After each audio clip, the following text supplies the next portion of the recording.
नमस्कार मित्रों, आपका स्वागत है YouTube channel story by Nandlal Bharti में, जहां कहानियां केवल मनोरंजन नहीं करती बल्कि समाज और जीवन के गहरे सच से भी हमारा परिचय कराती हैं।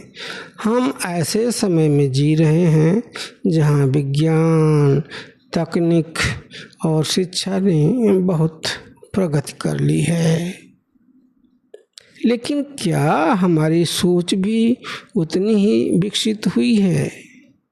क्या हम आज भी किसी व्यक्ति की पहचान उसके विचारों, प्रतिभा और मानवीय गुणों से करते हैं, या फिर उसकी जाति, धर्म और सामाजिक पृष्ठभूमि से?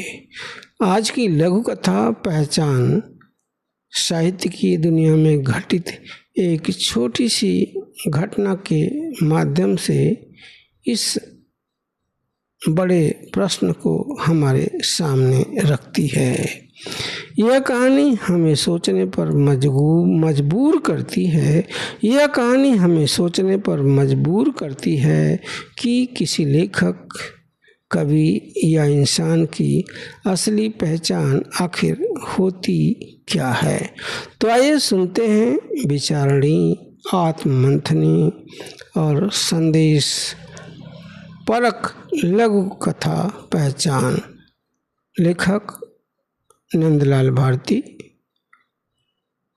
सरकारी पुस्तकालय का विशाल सभागार रोशनी से जगमगा रहा था। मंच पर रंग बिरंगे फूलों की सजावट थी। मंच पर आसीन थी भारतीय प्रवासी कवित्री। कविता पाठ का कार्यक्रम दोपहर बाद शुरू हुआ था। शहर के विभिन्न हिस्सों से आए कवि और साहित्यकार अपनी अपनी रचनाएं सुना रहे थे। श्रोताओं की संख्या अपेक्षाकृत कम थी, लेकिन कवियों की संख्या इतनी अधिक थी कि कार्यक्रम समाप्त होने का नाम ही नहीं ले रहा था। एक कवि के बाद दूसरा, दूसरे के बाद तीसरा, हर कवि अपनी कविता के साथ मंच पर थोड़ा अतिरिक्त समय भी लेना चाहता था। कार्यक्रम का संचालन एक सेवानिवृत्त हिंदी अधिकारी कर रहे थे। मंच संचालन जगत में उनका अच्छा खासा नाम था। शहर में होने वाले अधिकांश साहित्यिक आयोजनों का संचालन वही करते थे। उनके चेहरे पर आत्मविश्वास, अनुभव और आवाज में अधिकार का भाव साफ दिखाई देता था। उस दिन कार्यक्रम का मुख्य आकर्षण विदेश से आई एक प्रवासी भारतीय कवित्री थी।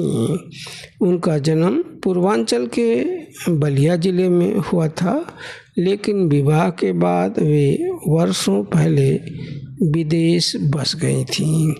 फिर भी उनकी भाषा, बोली और मिट्टी से जुड़ाव आज भी वैसा ही था।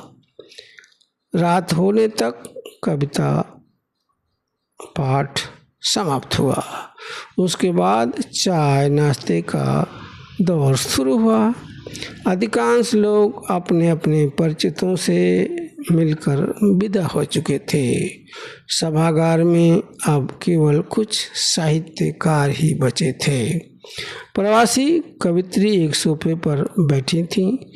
संचालक महोदय उनके बगल में बैठकर साहित्य, विदेश और हिंदी भाषा की स्थिति पर चर्चा कर रहे थे। उसी समय कवि जगताप हाथ में चाय का कप लिए खड़े खड़े चाय पी रहे थे। वे चुपचाप कार्यक्रम से निकल जाना चाहते थे। अचानक कवित्री की नज़र उन पर पड़ी। अरे कविवर, आप खड़े खड़े क्यों चाय पी रहे हैं? आइए यहाँ बैठिए। जगताप थोड़ा संकोच में पड़ गए। उन्होंने इधर उधर देखा, फिर धीरे से आकर खाली सोफे पर बैठ गए। कवित्री ने मुस्कुराते हुए पूछा, आप कहाँ से हैं? आजमगढ़ से। यह सुनते ही कवित्री का चेहरा खिल उठा। अच्छा, मैं मूलतः बलिया की हूँ, पड़ोसी हुए हम लोग। शादी के बाद विदेश चली गई, लेकिन सच कहूँ तो आज भी अपनी माटी की खुशबू भूल नहीं पाई। कुछ क्षण रुककर उन्होंने आगे कहा, वैसे आपकी कविता मुझे अच्छी लगी। उसमें गांव, संघर्ष और आदमी की पीड़ा बहुत सजीव थी। जब किताब ने विनम्रता से कहा, धन्यवाद मैडम, यह आपका बड़प्पन है। वे आगे कुछ कहते उससे पहले संचालक महोदय ने मुस्कुराते हुए बात बीच में ही जोड़ दिया। सिंह मैडम, ये जगताप हैं, अंबेडकर को मानने वाले। उनकी आवाज़ में सामान्य परिचय से अधिक कुछ और था, जैसे वे जगताप की साहित्यिक पहचान से पहले उसकी सामाजिक पहचान दर्ज करना चाहते हों। क्षण भर के लिए वातावरण में एक अजीब सी चुप्पी फैल गई। जगताप ने संचालक की ओर देखा, फिर सहज स्वर में बोले, जी मैडम, पंडित जी ने सही कहा। मैं दलित समाज से हूँ और डॉक्टर भीमराव अंबेडकर के विचारों को मानता हूँ। उन्हीं के बताए रास्ते पर चलने की कोशिश करता हूँ। कवित्री कुछ क्षण उन्हें देखती रहीं, फिर उनके चेहरे पर एक शांत मुस्कान उभरी। अच्छा, आपके पास विजिटिंग कार्ड है? जी है। जगताप ने जेब से अपना कार्ड निकालकर उनके हाथ में रख दिया। कवित्री ने कार्ड पर लिखे नाम और विवरण को ध्यान से पढ़ा, फिर बोली, आप अच्छा लिखते हैं, आपकी कविता में अनुभव की सच्चाई है। उन्होंने कार्ड अपने पर्स में रखते हुए आगे कहा, जानते हैं, विदेश में रहकर मैंने एक बात सीखी है। वहाँ लोग लेखक की पहचान उसकी रचना से करते हैं, जाति से नहीं। संचालक महोदय के चेहरे पर हल्का असहज भाव उभर आया। कवित्री आगे बोली, हमारे यहाँ अक्सर लेखक से पहले उसकी जाति, धर्म या समूह पूछा जाता है, जबकि साहित्य का काम तो इन सीमाओं को तोड़ना है। जगताप चुपचाप सुनते रहे। मेरे लिए आपकी पहचान यह नहीं है कि आप किसी जाति में जन्मे हैं। कवित्री ने कहा, मेरे लिए आपकी पहचान आपकी कविता है, आपका लेखन है, आपकी संवेदना है और आपकी मानवीय दृष्टि है। जगताप के चेहरे पर संतोष भी उभरा। जगताप के चेहरे पर संतोष भरी मुस्कान फैल गई। उन्हें लगा कि उनकी वर्षों की साधना को किसी ने सही अर्थों में जाना, परखा, समझा है। कुछ देर बाद वे उठकर विदा लेने लगे। फिर मिलेंगे, कवित्री ने कहा, जी अवश्य। जगताप बाहर निकल आए। रात गहरा चुकी थी, आसमान में चाँद चमक रहा था।